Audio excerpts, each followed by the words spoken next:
Amaky ny ten'Andriamanitra sika riakana sakafo mbegonareo amin'ny asan'ny apôstôly toko 10. Asan'ny apôstôly toko 10 andininy faefatra amin'ny telopolo ka hatramin'ny telo amby efapolo.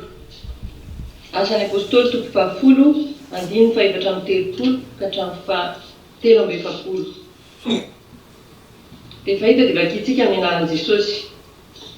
Ary Petera nilobava ka nanao hoe, hitako marina tokoa izao fa tsy mizaha tavan'olon'Andriamanitra, fa amin'ny firenena rehetra izay olona matahotra azy ka manao ny marina no ankasitrahany.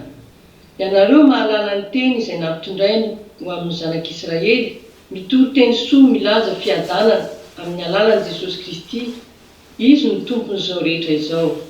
Dia ilay teny natomboka hatrany Galili ka notoriana tany Jodia rehetra teo aorianan'ny batisa izay notorian'i Jaona, dia ny amin'ny Jesosy avy any Nazareta, izay nohosoran'Andriamanitra tamin'ny fanahy masina sy ny hery, sady nandehandeha nanao soa sy nahasitrana izay rehetra azon'ny herin'ny devoly, satria Andriamanitra nomba azy.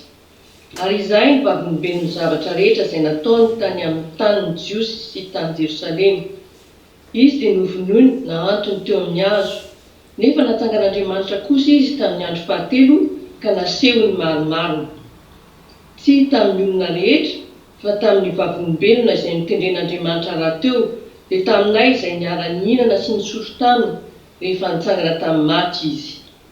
Ary izy nandidy anay hitory amin'ny olona ka hanambara fa izy no voatendrin'Andriamanitra ho mpitsara ny velona sy ny maty. Izy no ambarany mpaminany rehetra, fa amin'ny anarany no azony izay rehetra mino azy famelan-keloka. Dia hotoizantsika ny famakiana ny ten'Andriamanitra ao amin'ny epistila ao Korintiana voalohany toko 5 andininy 9 ka hatramin'ny 9. Korintiana voalohany toko 5 andininy 9 ka hatramin'ny 9. Tsy mety ny fireharehanareo, tsy fantatrareo va fa ny masirasira kely dia mahazo ny vongana rehetra? Esory ny masirasira ela mba ho vongana vaovao ianareo, arak'izay tsy mahamisy masirasira anareo. Fa voavony Kristy Pasika ho antsika, ka dia aoka isika hanao andro firavoravoana, tsy amin'ny masirasira ela na amin'ny masirasira loloposy faharatsiana, fa amin'ny mofo tsy misy masirasira dia ny fahadiovam-po sy ny fahamarinana. Amen. Itsenantsika ny filazantsara dia ataontsika ny hira fa 580 araka ny Jaona toko 20 andininy voalohany ka hatramin'ny 10. Jaona toko 20 andininy voalohany ka hatramin'ny 10. Ary tamin'ny andro voalohany amin'ny herinandro dia nandeha maraina koa mbola maizimaizina akany amin'ny fasana Maria Magdalena ka nahita ny vato voaisotra tamin'ny fasana. Dia niazakazaka nakany amin'ny Simona Petera sy ilay mpianatra tian'i Jesosy izy ka nanao taminy hoe, nalain'olona tao am-pasana ny tompo ka tsy fantatraiza nametrahany azy. Dia nandeha Petera sy ilay mpianatra anankiray ka nakany amin'ny fasana. Ary niara niazakazaka izy roa lahy.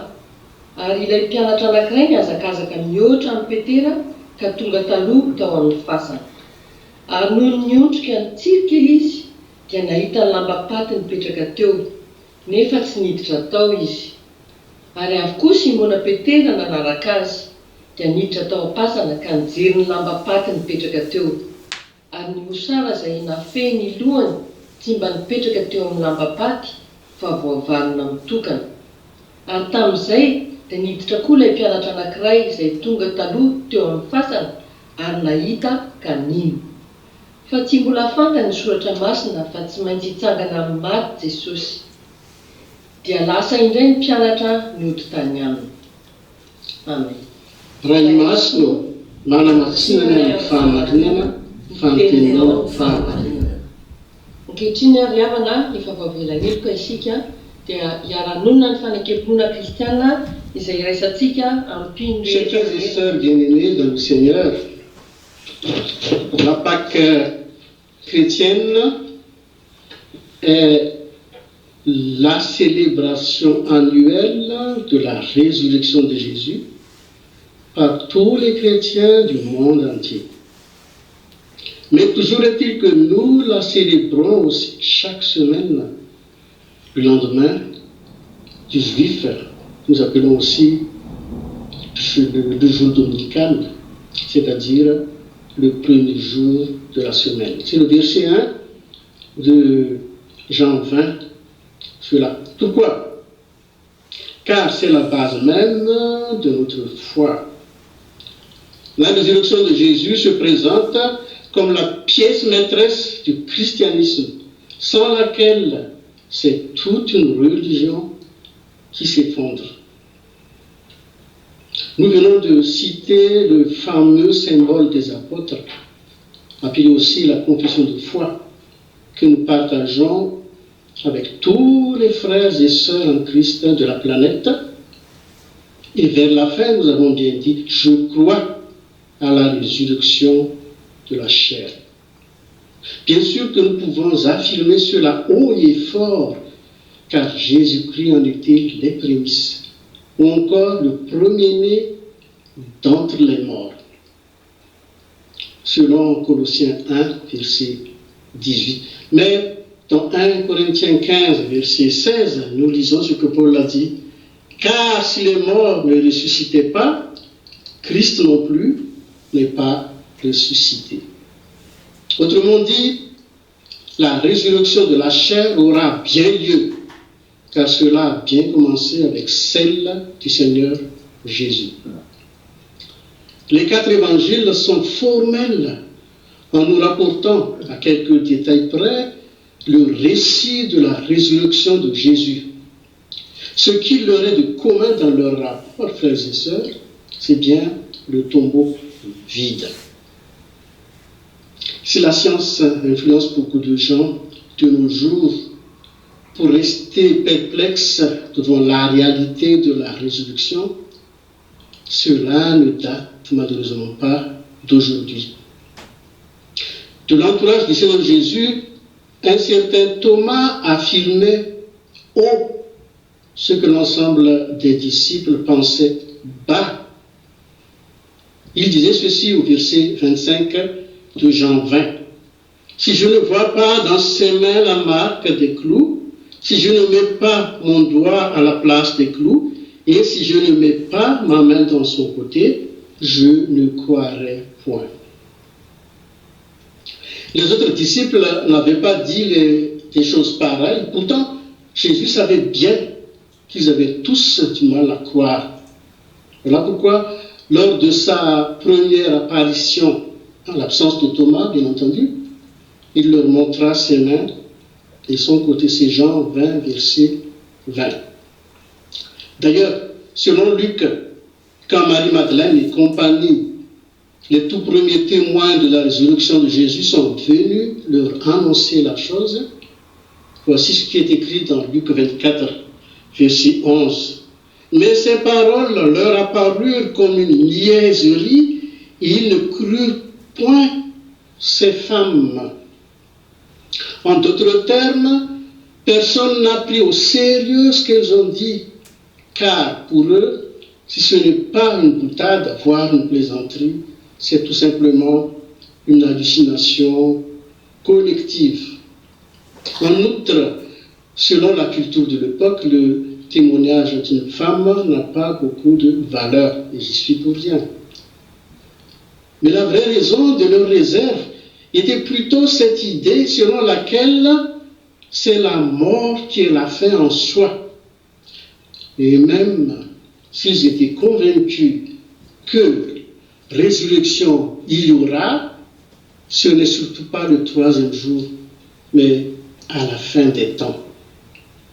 Par ailleurs, même si Jésus s'avérait à leurs yeux comme un très bon ami, un maître irréprochable, un leader spirituel hors du commun, il pouvait être tout pour eux, sauf le Messie. Sauf le Messie promis. Car la vulnérabilité dont il était muni jusqu'à la crucifixion était contraire à l'idée qu'il se faisait du Messie. D'ailleurs, pratiquement tout le monde a pris une distance avec Jésus après l'arrestation de celui-ci, car le reste du monde verrait de mauvais œil un ami d'un condamné. Marc 16, verset 10 nous dit que Marie-Madeleine alla emporter la nouvelle à ceux qui avaient été avec lui et qui prenaient deuil et pleuraient. Nous imaginons là des disciples qui se sont confinés dans une maison avec une grande tristesse et peut-être en préparant aussi l'après Jésus. Bref, pour eux, une page vient d'être tournée et il fallait faire face au reste de leur vie sans Jésus.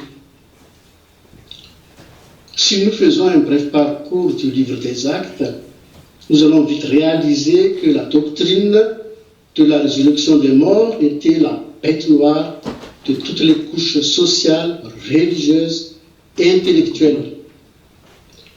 Dans le livre des Actes, chapitre 4, on nous raconte que certains sacrificateurs se sont joints aux Sadducéens pour mettre la main sur Pierre et sur Jean, car selon le verset 2, Acte 4, ils enseignaient le peuple et annonçaient, en la personne de Jésus, la résurrection des morts.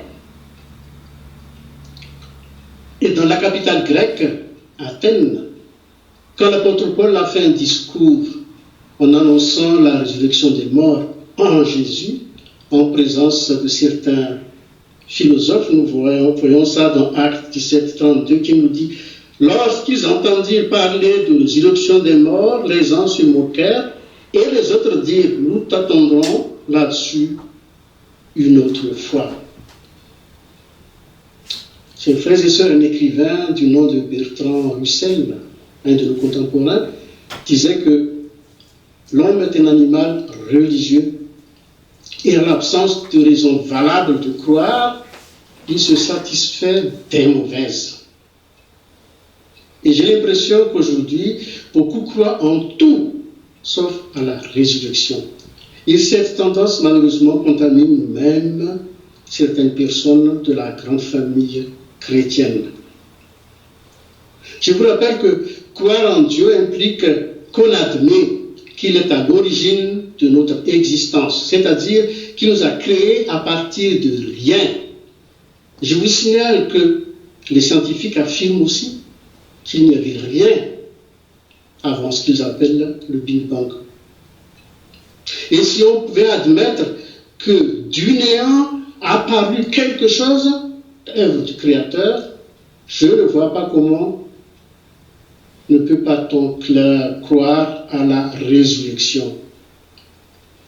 Revenons chez les apôtres, qui avaient donc tous les indices indéniables. Tout d'abord, Jésus l'avait à maintes fois reprises annoncé. Mais personne n'avait pris au sérieux ce qu'il disait, ou tout simplement ils ne comprenaient pas. Ensuite, ils entendent le témoignage de ces femmes, témoins directs de la victoire de Jésus sur la mort, tout en mettant quelques réserves. Et enfin, ils l'ont vu de leurs propres yeux et touché de leurs mains quand Jésus leur apparut.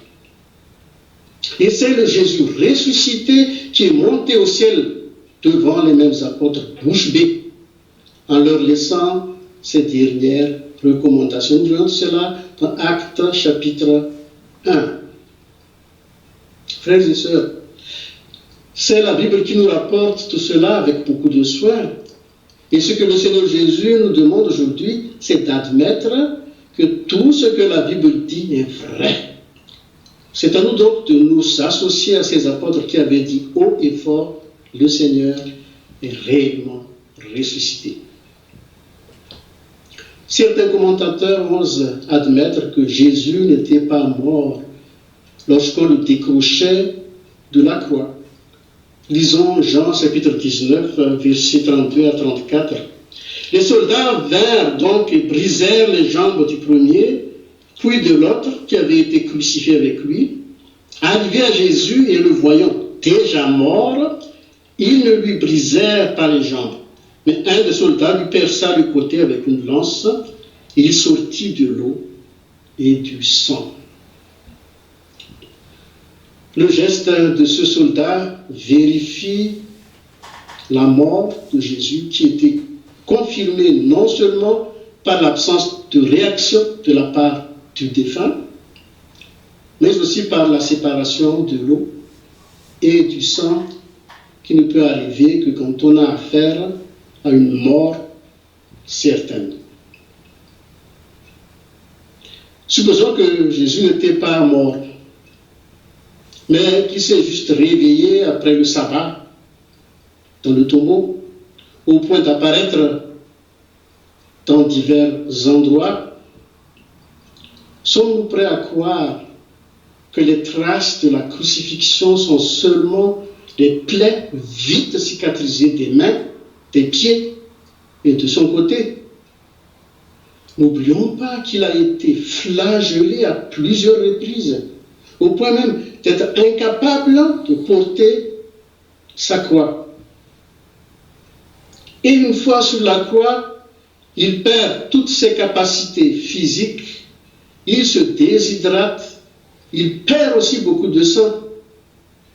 Et si la mort ne l'emportait pas, il serait dans un état de paralysie quasi totale.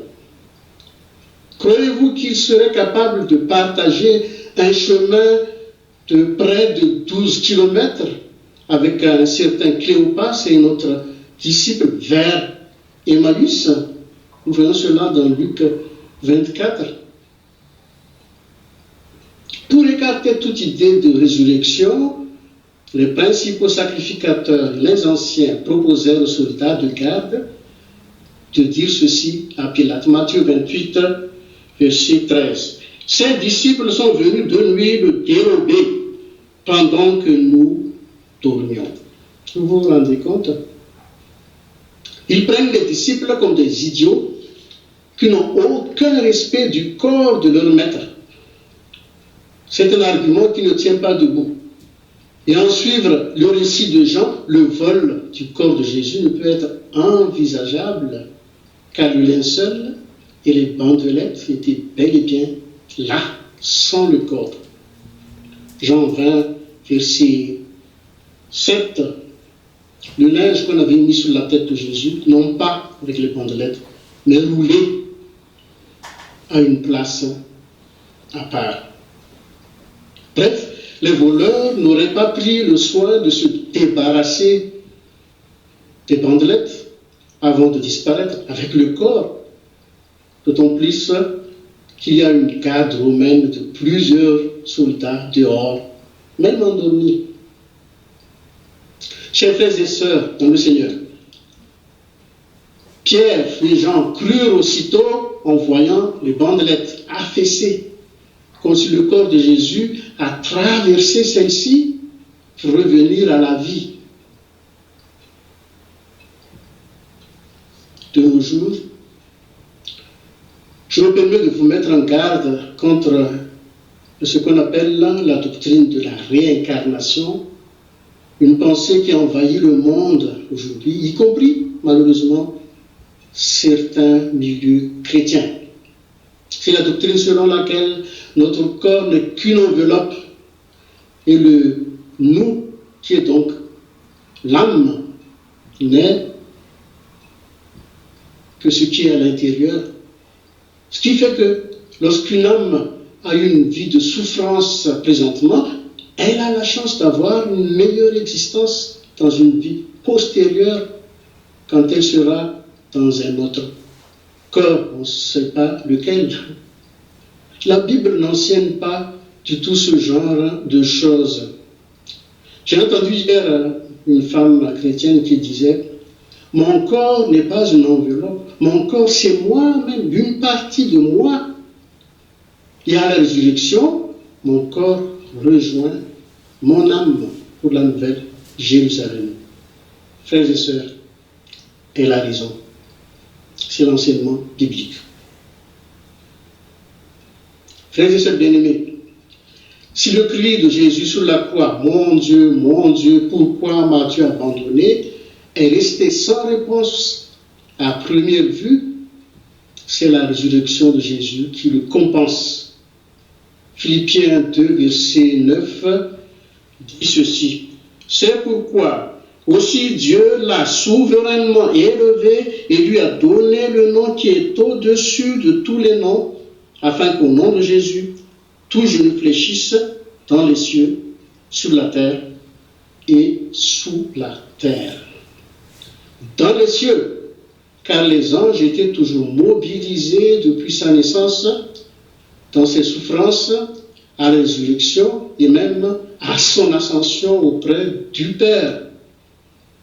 Vous vous souvenez de la parole de l'ange au berger, près de Jérusalem, dans Luc 2, verset 10. Je vous annonce une bonne nouvelle, un sauveur vous est né dans la ville de David. Et une multitude de l'armée céleste se joint à cet ange, louant Dieu. Gloire à Dieu dans les lieux très hauts, et paix sur la terre, sur les hommes qu'il a créés. Dans Luc 22, verset 43, il est dit, verset 43, quand le Seigneur Jésus craquait devant l'imminence d'une mort terrible, il est dit alors, un ange lui apparut du ciel pour le fortifier. Et ce sont encore les interventions angéliques qui roulent la pierre de plusieurs tonnes ici à sa résurrection, non pas pour que Jésus sorte, mais pour que les gens entrent afin de constater le tombeau vide. Et c'est encore des gens qui donnent aussi des directives aux femmes qui sont venues. Nous avons bien écouté la lecture. Et bien entendu, quand il allait monter au ciel dans les dernières recommandations de Jésus aux 11 disciples en Galilée, Actes chapitre 1, 2 anges sont aussi apparus pour les mobiliser à l'évangélisation. Mais tout genou fléchira aussi sur la terre. Cette terre qui a été alertée aussi dès la naissance de Jésus. Le passage des mages dans Matthieu 2 à Jérusalem ne laissait pas indifférents les habitants. Et à son départ aussi, une foule immense l'acclamait pour son entrée à Jérusalem. Après sa résurrection, et sur le chemin d'Emmaüs, un certain Cléopas, qui ne l'avait pas reconnu, lui disait « Es-tu le seul qui séjourne à Jérusalem et ne sache pas ce qui s'y est produit ces jours-ci » Vous voyez, Luc 24, verset 18. Ça a bouleversé tout le monde. Mais tout genou fléchira aussi sous la terre. Car le Seigneur Jésus y est allé entre sa mort et sa résurrection pour se faire connaître ou sauver de l'Ancien Testament. Bref, frères et sœurs, quel est donc l'impact de la résurrection de Jésus sur notre vie présente? C'est 1 Pierre, chapitre 1, verset 3, qui répond à cette question. Je lis. Béni soit le Dieu et le Père de notre Seigneur Jésus-Christ, qui, selon sa grande miséricorde, nous a régénérés par la résurrection de Jésus-Christ d'entre les morts pour une espérance vivante. Autrement traduit, par la résurrection de Jésus, Dieu change ma vie, non seulement sur cette terre, mais jusque dans l'éternité. Et en attendant notre résurrection, si nous traversons diverses épreuves comme ce que nous vivons aujourd'hui et qui peuvent nous affaiblir, il est écrit, c'est pourquoi nous ne perdons pas courage. Et même lorsque notre homme extérieur s'est détruit, notre homme intérieur se renouvelle de jour en jour. Car un moment de légère affliction produit pour nous, au-delà de toute mesure, un poids éternel de gloire. À Jésus, le ressuscité, seule soit la gloire, celle qu'il a toujours partagée avec son Père et le Saint-Esprit. Et à chacun de nous aujourd'hui, de réaliser que la résurrection de Jésus nous offre sa vie, qui jaillit jusqu'à dans l'éternité Amen.